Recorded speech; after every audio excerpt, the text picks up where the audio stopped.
আপনি যদি জীবনে বারবার আঘাত পেতে থাকেন তবে নিজেকে দোষী ভাববেন না।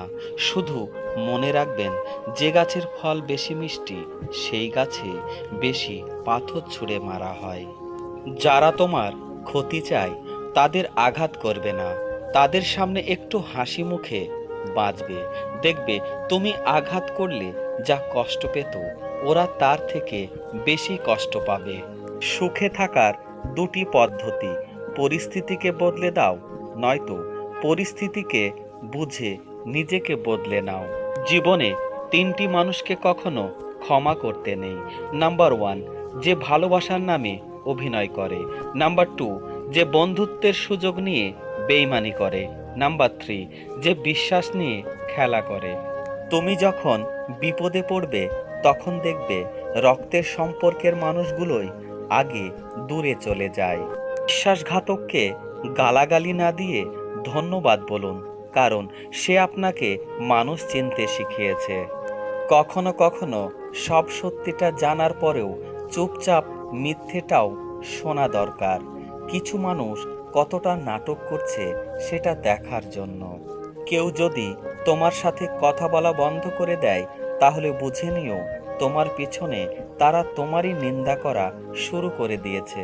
খারাপ সময়টা হয়তো অতীত হয়ে যায়, কিন্তু মানুষের খারাপ ব্যবহারটা কখনো অতীত হয়ে যায় না। বইয়ের পাতা মানুষকে যা শিক্ষা দেয়, জীবনের পাতা তার চেয়ে অনেক বেশি কিছু শিখিয়ে দেয়। সত্যি কথা বলার কারণে যদি তোমার চারপাশটা খালি হয়ে যায় তাহলে বুঝে নিও তুমি কিছু আবর্জনাকে আগলে ধরে রেখেছিলে। নিজের দোষ ঢাকতে যারা অন্যের ঘাড়ে দোষ চাপিয়ে দেয় তাদের সাথে তর্কে কখনোই জেতা যায় না, কারণ তারা প্রতিটি মিথ্যাকে যুক্তি দিয়ে সাজিয়ে ফেলে। যে ধোঁকা দেয় সে চালাক হতে পারে, তবে যে ধোঁকা খায় সে বোকা নয়, সে বিশ্বাসী। মানুষের জীবনে যদি খারাপ সময় না আসতো তাহলে আপনজনের মাঝে লুকিয়ে থাকা পর আর পরের মধ্যে লুকিয়ে থাকা আপন মানুষগুলোকে কখনোই চিনতে পারতাম না। পৃথিবীতে যদি কেউ আপন বলে থাকে তাহলে তিনি হলেন মা। মনের কষ্ট আর চোখের জল কাউকে দেখাতে নেই, জীবন সুখের না হলেও কাউকে বলতে নেই, কারণ সবাই কষ্ট দিতে পারে কিন্তু কেউ কষ্টের ভাগ নিতে পারে না। যত মিশবে ততই মানুষ চিনবে, অভিনয় যে কত প্রকার হয় তা বুঝতে পারবে। শুধু নিজে থেকে কথা বলা বন্ধ করে দেখো, দেখবে অনেক আপনজন পর হয়ে যাবে। আসলে কেউ আপন হয় না। বেঈমান মানুষগুলো কখনো অপরিচিত মানুষ হয় না, খুব কাছের মানুষগুলোই বেঈমান হয়।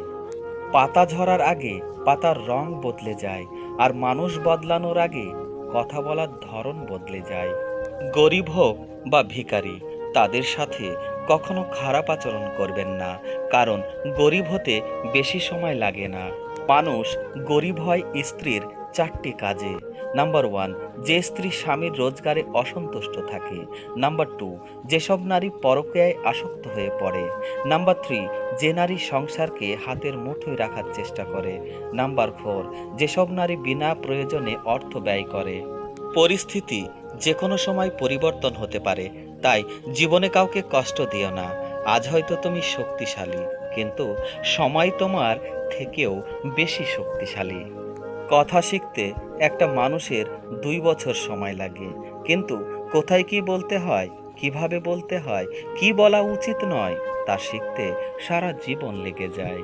চিনি আর লবণ দেখতে একই রকম, কিন্তু পার্থক্য শুধু স্বাদে। তেমনি মানুষ আর অমানুষ দেখতে একই রকম, কিন্তু পার্থক্য শুধু আচরণে। মানুষ বড়ই অদ্ভুত, ভদ্র আচরণকে দুর্বলতা ভাবে আর বদমেজাজকে ভাবে ব্যক্তিত্ব। কাউকে যদি ভালোবাসতে হয় তাহলে হৃদয় থেকে ভালোবাসো, নিজের স্বার্থের জন্য তার কাছে ভালোবাসার অভিনয় করবেন না। আপনার অভিনয় হয়তো একটি মানুষের জীবনটাকেই পুরো এলোমেলো করে দিতে পারে। সবাইকে তোমার সত্যটা জানানোর দরকার নেই, যে যা ভাবে তা নিয়েই সমালোচনা করতে দাও। ভুল মানুষের কাছে প্রত্যাশা রাখি বলে আমরা দুঃখ বেশি পাই। আপনি যত নরম মনের মানুষ হবেন, ততই আপনি অন্যদের কাছ থেকে ক্ষতবিক্ষত হবেন। মানুষ চেনা শুরু করলে এমনিতেই বন্ধুর সংখ্যা কমে যাবে, এটাই বাস্তব। সমস্যা কখনো এড়িয়ে যেতে নেই, বরং সমস্যা এলে তার মুখোমুখি দাঁড়াতে হয়। মনে রেখো, সমস্যাবিহীন সাফল্য কোনো আনন্দ নেই, সব সমস্যার সমাধান আছে। ভিডিওর কথাগুলি ভালো লাগলে লাইক করো, বন্ধুদের মাঝে শেয়ার করো। ধন্যবাদ।